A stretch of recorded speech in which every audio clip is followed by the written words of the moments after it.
Hello everybody, welcome to Dreamframer Photography.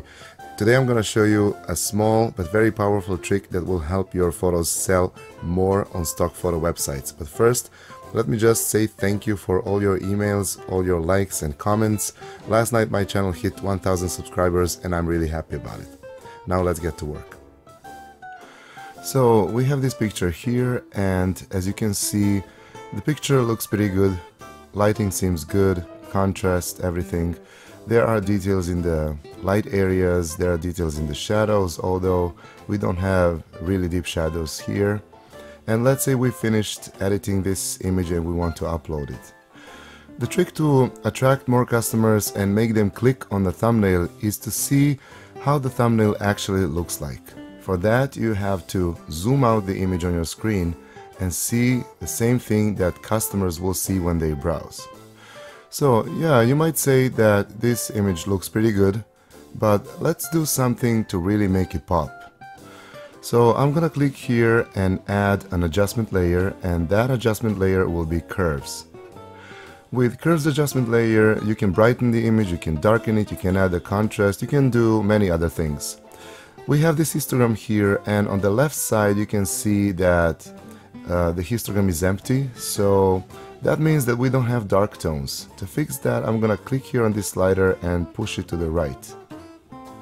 Let me show you what curves did to our picture. Take a look at the picture and I'm gonna turn off the visibility for the top layer, okay?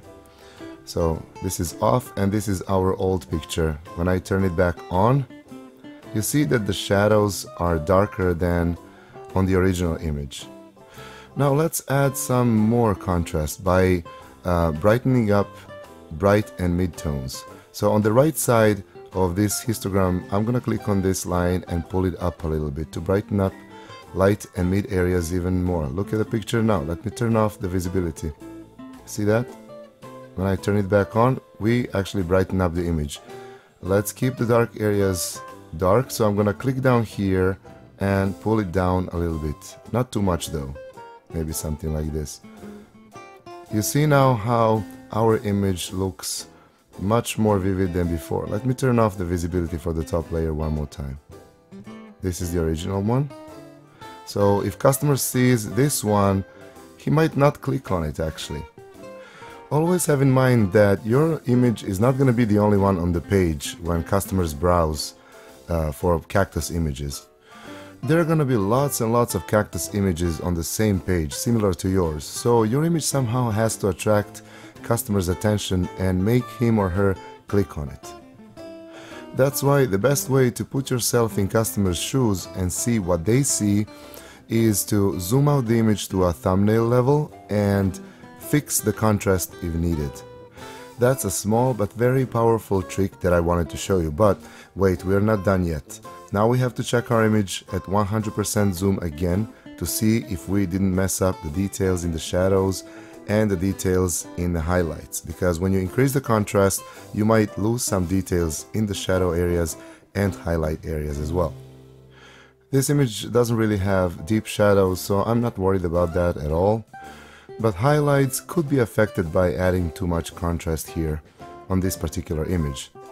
I didn't add too much contrast, so I don't see any lack of details in highlights. They look fine, but let me show you what's gonna happen if I add more contrast than this. Let me just zoom in a little bit so we can see better. Okay, I'm gonna grab this point and pull it way up to brighten up the image more, and then I'm gonna grab this point and pull it down. Now we increased contrast a lot, but we lost all the details in light areas like this one here and thorns as well. Everything looks blown out and without details. Sometimes on the sky, if you increase the contrast too much, you can see bands of shades instead of nice smooth gradient in the sky, and that kind of image is gonna be rejected for sure. So you have to be careful when you're adding contrast. Let me zoom out now again, and let me undo this. Okay, so now we are back to our final result. So a short recap: when you're done editing your image, zoom it out to a thumbnail level and check it out again. If the image looks dull or if it's too dark or too bright, add an adjustment layer, curves, and increase the contrast, or just add some brightness or darkness to the image. After this, zoom in again to 100% to see if everything is still fine, if you didn't lose any details in the shadows or details in the highlights, or if you didn't make the sky look bad and full of bands of tones instead of a smooth gradient and things like that. One more time, thank you for all your trust, and if you are a new visitor and you just stumble upon this video, subscribe for more tips and tricks on how to sell photos online and earn money. See you in the next video. Bye.